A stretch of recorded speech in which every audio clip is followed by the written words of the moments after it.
La série de vidéos qui va être présentée prochainement n'est pas commune. En fait, elle est tirée de faits réels. Je m'explique. Il y a peu de temps, ma tante Zah est décédée.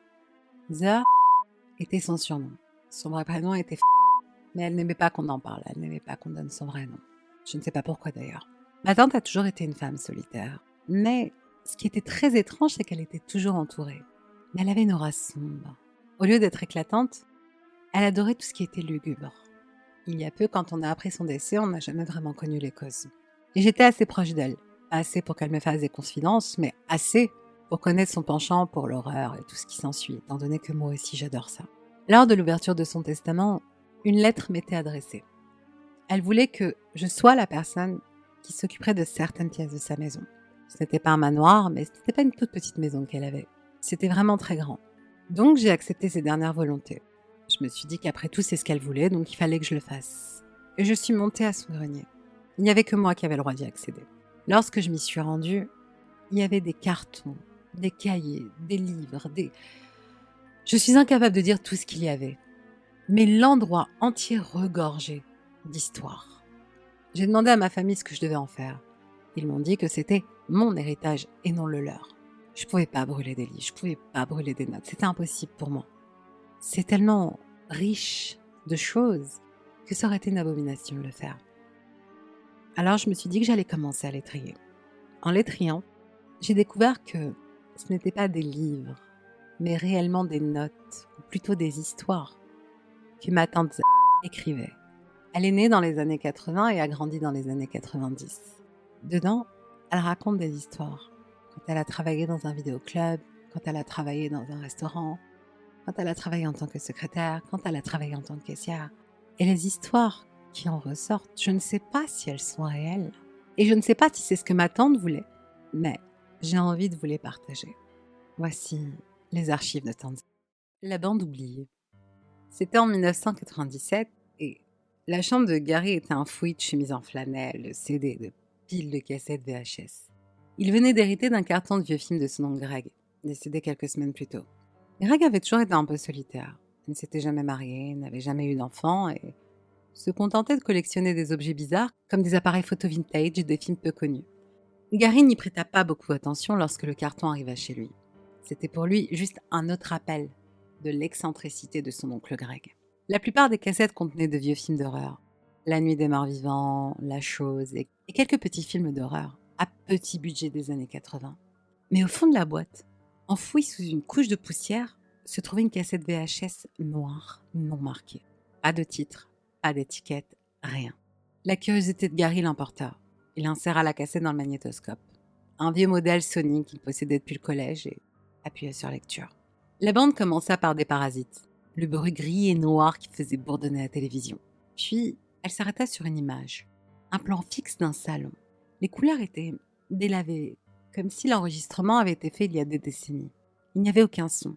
La pièce était vide, mais Gary pouvait voir un vieux canapé, une table basse et une petite télévision sur un support en bois. Il avança rapidement, s'attendant à trouver des films personnels ou peut-être un feuilleton enregistré. Mais la scène ne changea pas.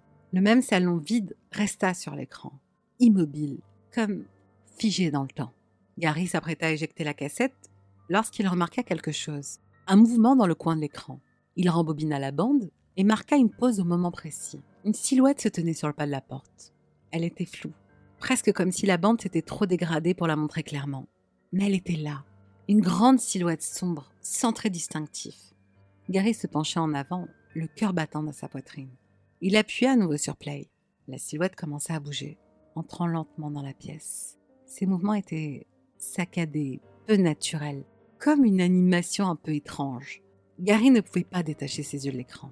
La silhouette s'approcha du canapé et s'assit, la tête penchée comme si elle le regardait droit dans les yeux. Puis, pour la première fois, la bande émit un son. Un murmure bas et crépitant qui devenait plus fort à chaque seconde qui passait.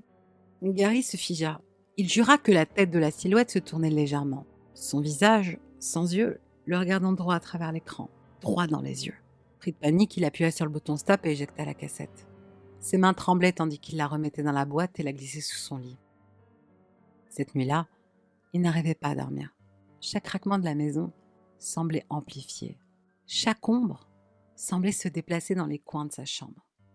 Vers 3 heures du matin, il entendit des parasites. Gary se redressa brusquement, le cœur battant. Le bruit était inimitable. C'était le bourdonnement d'une télévision qui diffusait des parasites. Et ça venait du salon. Il sortit du lit, pieds nus, silencieux sur la moquette. En arrivant dans le salon, il le vit. La télévision était allumée, crépitante de parasites. Et sur le canapé, exactement dans la même position que sur la bande, était assise la silhouette. La tête de la chose se tourna lentement vers lui. Et cette fois, Gary put voir son visage, ou ce qu'il en restait. Un vide creux le fixait, plus noir que tout ce qu'il n'avait jamais vu. Les murmures recommencèrent plus fort, emplissant la pièce d'une cacophonie de voix incompréhensibles. Gary trébucha en arrière, le souffle coupé. Et puis la télé s'est éteinte. Quand les lumières se sont rallumées, la pièce était vide. Le seul signe de présence de quelque chose était une légère odeur de plastique brûlé et une cassette VHS noircie posée sur la table basse. Gary n'a pas dormi pendant des semaines après cela. Il a essayé de jeter la cassette, mais elle revenait toujours. Sur sa commode, dans son sac à dos et même dans la boîte à gants de sa voiture. La dernière fois que quelqu'un a vu Gary, il se tenait devant le prêteur sur gage du coin, dans ses mains la cassette VHS. Le commerçant a dit qu'il était pâle, comme s'il n'avait pas mangé ou dormi depuis des jours. Une semaine plus tard, la maison de Gary a été retrouvée abandonnée. La télévision était toujours allumée, émettant des parasites, et le canapé portait une empreinte, comme si quelqu'un venait de s'asseoir là. Quant à la bande, elle n'a jamais été retrouvée. Waouh! Je venais de finir la lecture de cette histoire. La bande oubliée. Je voyais quelques annotations en bas de page. Ma tante Z avait écrit qu'elle connaissait Gary, le type de l'histoire. Elle était allée à l'école avec lui et à l'époque ce n'était qu'un boutonneux, premier de la classe, et que la seule chose qu'elle retenait de lui, c'est qu'il mangeait ses crottes de nez. Z avait toujours été une femme très classe. Mais, comme on dit aujourd'hui, elle n'avait aucun filtre. Elle se souvenait du jour où Gary lui avait demandé de devenir sa petite copine. Elle écrit que des nausées la prirent d'un seul coup.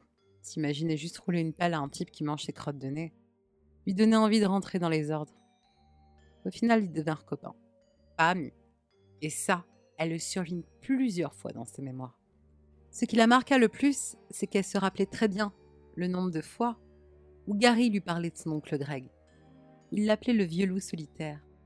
Mais dedans, elle parle aussi qu'après la disparition de Gary, elle avait essayé de comprendre comment Greg était décédé et que jamais personne n'avait voulu lui répondre.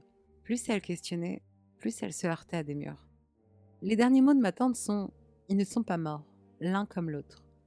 Ils ont disparu à présent. » Les deux seules questions qu'on devrait se poser sont d'où provient cette VHS, mais surtout, où se trouve-t-elle à présent ?